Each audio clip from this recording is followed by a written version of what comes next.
कि कौम बुज़दिल होती जा रही है, इन्हें पावरफुल रखने के लिए, इन्हें अपने दीन इस्लाम पर मजबूत रखने के लिए उलमा को निडर होना बहुत ज़रूरी है।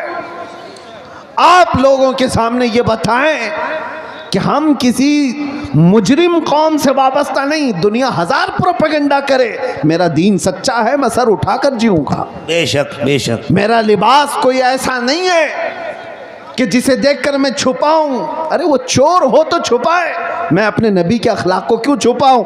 आपको एक बात मैं बताता हूं, दुनिया चोटी रखने में शर्म नहीं करती, तुम्हें दाढ़ी रखने में क्यों शर्म आए?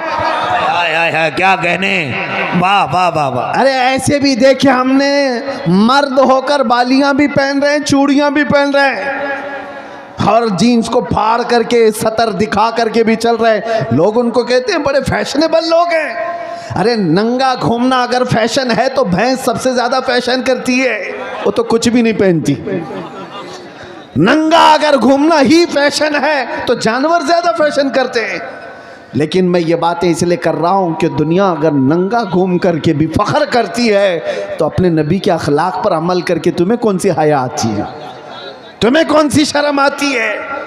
याद रखो, इमाम आजम अबू हनीफा रदी अल्लाह ताला अन्हु 80 साल के करीब उम्र हो रही है, 70 के ऊपर उम्र हो गई।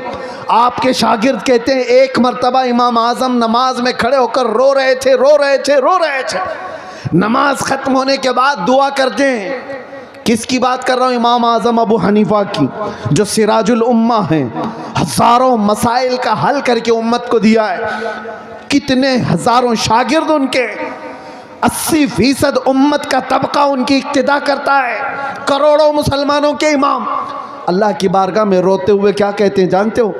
ऐ अल्लाह, तवज्जो, वो इमाम आजम की बात कर रहा हूँ जिसने जहाँ वफात पाई 4000 खत्म कुरान किए, रात भर खड़े होकर फजर तक नमाज पढ़ते थे। वो अल्लाह की बारगाह में कहते हैं, ऐ अल्लाह, क़यामत के दिन अबू हनीफा की बख्शिश हो गई तो ताज्जुब की बात होगी, वरना मुझ जैसा आदमी बख्शे जाने के काबिल कहाँ। इमाम आजम कहते हैं, और जो बात मैं कहने जा रहा हूँ वो ये है, रोते हुए अल्लाह की बारगाह में यूं कहते हैं, ऐ अल्लाह, मेरे पास कोई अमल नहीं रह गया, लेकिन तूने फरमाया है सफ़ेद दाढ़ी वाले को अजाब देने में मुझे हया आती है। ऐ अल्लाह, मेरी सफ़ेद दाढ़ी को देखकर मुझ पर रहम फरमा। सफ़ेद दाढ़ी को देखकर ऐ अल्लाह तू मुझ पर रहम कर ले। वो करोड़ों मुसलमानों के इमाम अपनी दाढ़ी को अल्लाह के बारगाह में अर्ज कर रहे हैं कि इसकी बदौलत तो तू मुझे माफ़ कर दे। ज़रा तुम भी अपने चेहरों पर हाथ फेर करके देख लो, अल्लाह की बारगाह में क्या रखने वाले हो। रब तबारक व तआला की बारगाह में बुढ़ापा आ गया, लेकिन लोगों के अंदर से जवान बनने की ख्वाहिश ख़त्म नहीं होती। दीन इस्लाम पर आओ मेरे अजीज़ों। नबी पाक सल्लल्लाहु ताला अलैहि वसल्लम के सहाबा की दो चंद मिसालें देकर मैं ख़त्म कर दूंगा बात को। तवज्जो, आज आप कहते हैं मोहब्बत मुस्तफ़ा है, इश्क़ रसूल है, अमल की बात जब आए तो कैसी होनी चाहिए? हुजूर का एक फरमान आ जाए, आंख बंद करके अमल कर लेना चाहिए। उसी को कहते हैं सच्चा आशिक़ रसूल। नबी पाक की बात आ गए तो आए काई नहीं करेगा, वो सबसे पहले अपने नबी के फरमान पर आंख बंद कर अमल करेगा। मोमिन की यही शान है। हज़रत अनस फरमाते हैं शराब अभी हराम नहीं हुई थी, लोग शराब पीते थे, धीरे धीरे इस्लाम में शराब हराम हुई। तो अचानक एक शाम हज़रत अनस कहते हैं मैं सबको शराब के प्याले भर कर दे रहा था, मदीने में आवाज़ आई, ऐ मोमिनो, अल्लाह के नबी ने फरमाया शराब हराम हो गई। तो जितने लोगों के हाथों में प्याले थे वहीं से उन्होंने तोड़ दिए, पटक दी। जिसके मुंह तक शराब का प्याला लगा था वहां से उन्होंने दूर कर दिया। ये भी नहीं कि जाकर पूछ लेंगे रसूलुल्लाह से सही में हराम हुई कि नहीं हुई, कौन सी वाली हराम हुई कौन सी नहीं। नहीं, सहाबा के कान में सिर्फ इतनी बात आई कि अल्लाह के नबी ने कहा हराम, तोड़ दिया, मटके तोड़ दिए। उस दिन हदीस में मिलता है पूरे मदीने वाले जो 50-50 साल से शराब जमा करके रखते थे, सबों ने मटके लाकर घर के बाहर ऐसे तोड़े थे कि मदीने की हर गली हर नाली शराब से बह रही थी। सब ने शराब बाहर फेंक दिया। ऐसा नहीं कि एक घर वाले ने, एक के घर में भी शराब का एक प्याला बाकी नहीं रहा। मोहब्बत मुस्तफ़ा ये है, हुजूर का फरमान आ गया, अमल कर लें। एक बार रसूल करीम सल्लल्लाहु ताला अलैहि वसल्लम जुमा का खुतबा दे रहे हैं, तवज्जो, जुमा का खुतबा दे रहे, मिंबर पर खड़े होकर। इसी असना में एक सहाबी हज़रत अब्दुल्ला बिन रवाहा अभी आ रहे थे घर से, बाहर से, मस्जिद में अंदर नहीं पहुंचे थे, बाहर थे। और हुजूर सल्लल्लाहु अलैहि वसल्लम खुतबे से, मिंबर से लोगों से कह रहे थे बैठ जाओ लोगों, बैठ जाओ। यहाँ इतनी देर से लोग कह रहे हैं ना बैठ जाओ।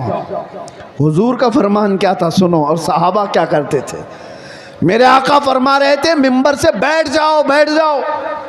हज़रत अब्दुल्ला बिन रवाहा मस्जिद नहीं पहुंचे थे, अभी रास्ते में थे, हुजूर की आवाज़ आई, वहीं रास्ते में बैठ गए, बैठ गए। और फिर अपने घुटनों के बल घिसटते घिसटते मस्जिद तक आने लगे। लोगों ने कहा अब्दुल्ला बिन रवाहा, वो तो रसूलुल्लाह ने मस्जिद में बैठे हुए लोगों को कहा बैठ जाओ, या मस्जिद में जो लोग खड़े थे उनसे कहा बैठ जाओ, तुम तो अभी बाहर हो यहीं से बैठ गए। अब्दुल्ला बिन रवाहा ने कहा पता है, लेकिन बात रसूलुल्लाह की मेरे कानों में भी आ गई। अगर मैं खड़ा रहा और उसी हालत में मौत हो जाती तो कहीं मुझे रसूलुल्लाह की बेवफाई में ना उठा लिया जाए।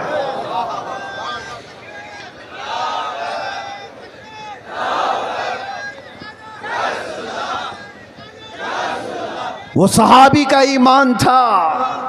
वो कहते हैं कि अगर मैं खड़ा रहा और ये सोच करके कि अंदर जाकर के बैठूंगा, कहते हैं अल्लाह के नबी की बात मेरे कानों में पड़ गई थी, बैठ जाओ, मैं खिलाफ वर्जी करने वालों में ना उठा लिया जाऊं, इसीलिए उसी वक्त बैठ गया। अजीज़ा ने गिरामी वक़ार, उसका थोड़ा सा हिस्सा अगर हमारी ज़िंदगी में आ जाए, मेरे नबी ने जिस चीज़ को हराम कहा है उसको हराम जानो। रसूल करीम सल्लल्लाहु अलैहि वसल्लम ने जिस चीज़ से तुम्हें बचाया उससे बच जाओ। यही इश्क़ रसूल है, यही मोहब्बत मुस्तफ़ा है, यही तुम्हारे दीन इस्लाम के अंदर मजबूती से कायम होने का सबब है।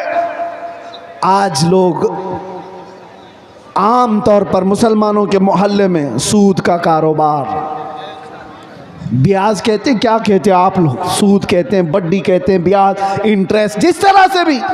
नबी पाक सल्लल्लाहु अलैहि वसल्लम का फरमान जानते हो, मेरे आका ने फरमाया सूद का एक लुक़मा जिसने खाया वो गुनाह ऐसा है जैसे कि किसी ने अपनी माँ से काबे के सामने जिना किया। अल्लाह अल्लाह अल्लाह अल्लाह, काबा शरीफ के सामने अपनी माँ से बदकारी करने के बराबर है।